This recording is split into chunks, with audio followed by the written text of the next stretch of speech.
Everyone, this is Simran. Welcome back to our own YouTube channel IGNOU E-पाठशाला. I hope you people are doing well. So आज के इस पहले video में हम बात करेंगे MCO4 के पेपर के बारे में, जो कि आपका हुआ है 18 अगस्त को. अब ये एनालिसिस वीडियो आपको थोड़ा सा लेट मिल रहा है. Reason being I was not feeling well. Extremely sorry for this.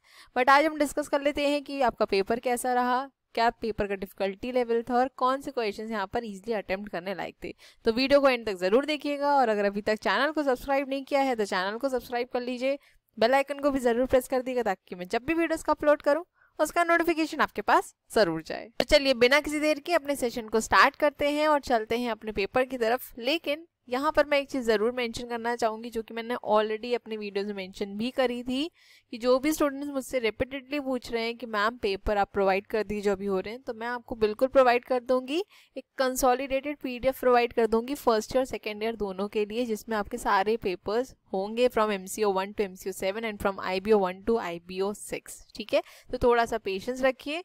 जब पेपर्स आपके यहाँ पर ख़त्म हो जाएंगे तो मैं आपको खुद टेलीग्राम पर PDF पूरी शेयर कर दूंगी. ठीक है, आ जाते हैं अपने पेपर की तरफ और जल्दी से देख लेते हैं कि क्या क्या क्वेश्चंस आपके यहाँ पर पूछे गए थे.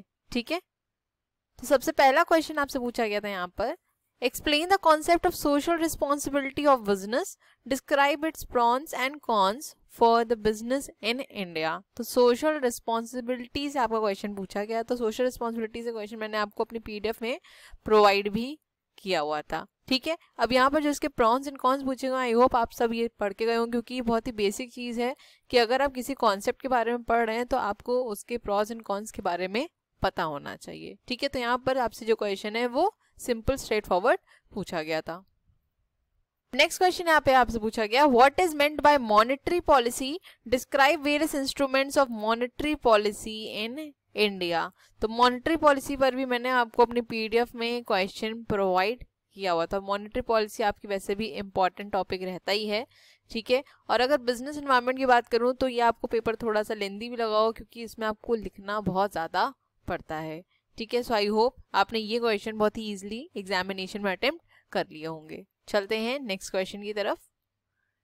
थर्ड क्वेश्चन आपसे पूछा गया था, how does industrial development pose a threat to the economy, what measures have been taken by the government to resolve these issues. ये पर्टिकुलर क्वेश्चन आपको पूछा गया था कॉर्पोरेट लॉज वाली यूनिट से. ठीक है, अब अगर कॉर्पोरेट लॉ की यूनिट की बात करूं तो उसमें आपका जो कंपटीशन एक्ट है और आपका जो कंज्यूमर प्रोटेक्शन एक्ट है, इससे maximum number of times question पूछे गए हैं. ठीक है, तो इंडस्ट्रियल डेवलपमेंट का एक्सपेक्टेड नहीं था, बट इस बार यहाँ पे क्वेश्चन पूछा गया है. ठीक है, कोई बात नहीं, और भी क्वेश्चन है यहाँ पे आप जो अटेम्प्ट कर सकते थे.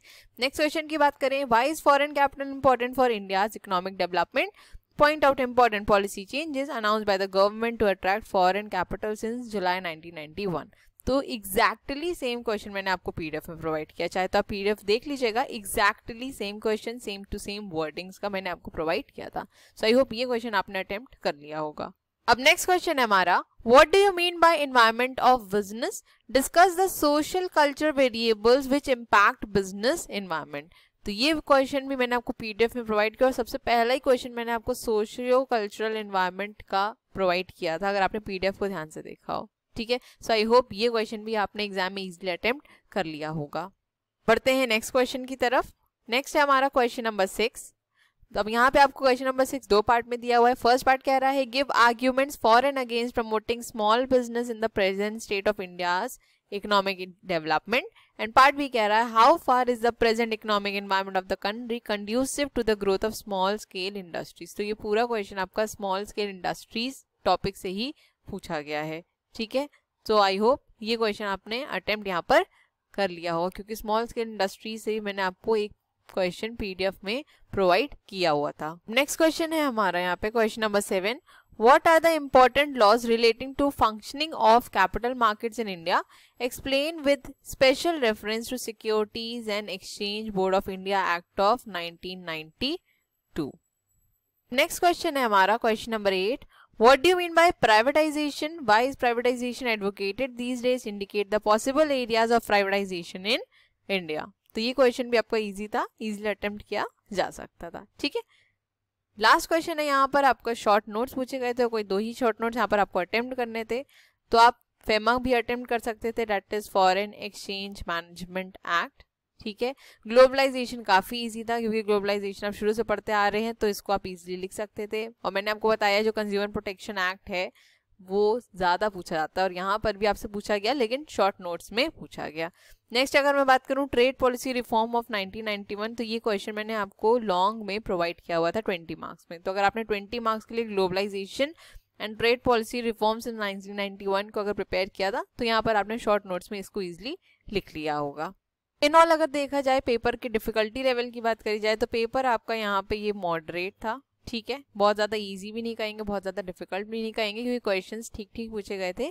हाँ, जो एक्सपेक्टेड थे उतना ज़्यादा क्वेश्चन, जैसे अब कंज्यूमर प्रोटेक्शन एक्ट है, ये 20 मार्क्स से पूछा जा सकता था। कॉम्पिटिशन एक्ट जो कि रिपीटेडली आपसे 20 मार्क्स पूछा जा रहा था, वो भी क्वेश्चन यहाँ पर नहीं पूछा गया।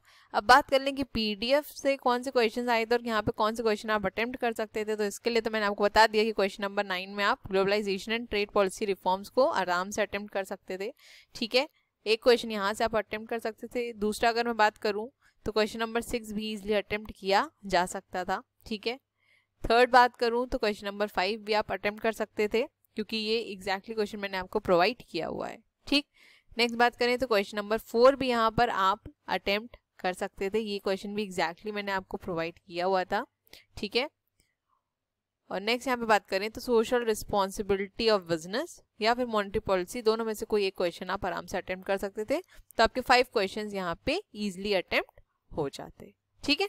तो इन ऑल अगर देखा जाए तो PDF से यहाँ पे आपको काफ़ी क्वेश्चंस देखने को मिले एग्जामिनेशन में, और इसीलिए मैं बार बार आपसे कहती हूँ कि PDF को ज़रूर देख के जाया करिए, और जितने भी क्वेश्चन मैं प्रोवाइड करती हूँ उनको गो थ्रू ज़रूर कर लीजिए, क्योंकि आपको एग्जामिनेशन में क्वेश्चंस देखने को मिलेंगे। हो सकता है क्वेश्चंस को थोड़ा सा ट्विस्ट एंड टर्न कर दिया जाए, बट क्वेश्चंस आपको एग्जामिनेशन में देखने को मिलेंगे, ठीक है। आई होप आपको ये वीडियो अच्छी लगी है। तो अगर वीडियो अच्छी लगी तो प्लीज़ वीडियो को लाइक ज़रूर कर दीजिएगा, और अगर अभी तक चैनल को सब्सक्राइब नहीं किया है तो चैनल सब्सक्राइब कर लीजिए, बेल आइकन को भी ज़रूर प्रेस कर दीजिएगा, ताकि मैं जब भी वीडियोस का अपलोड करूँ उसका नोटिफिकेशन आपके पास ज़रूर जाए। अपने फीडबैक्स देना मत भूलिएगा कि वीडियोज़ कैसी लग रही हैं, और इस पर्टिकुलर पेपर में आपको इस चैनल से कितनी ज़्यादा हेल्प हुई, क्योंकि मुझे पता है कि मैंने MCO 4 के लिए एज सच आपको बहुत ज़्यादा वीडियोस नहीं प्रोवाइड की हुई थी, बट इसलिए मैंने आपको क्वेश्चंस जल्दी प्रोवाइड कर दिए थे ताकि आप एग्जाम के पहले अच्छे से प्रिपेयर उसको कर सकें, ठीक है। मिलेंगे अपने नेक्स्ट वीडियो में। Till then stay safe, stay healthy, bye bye, take care.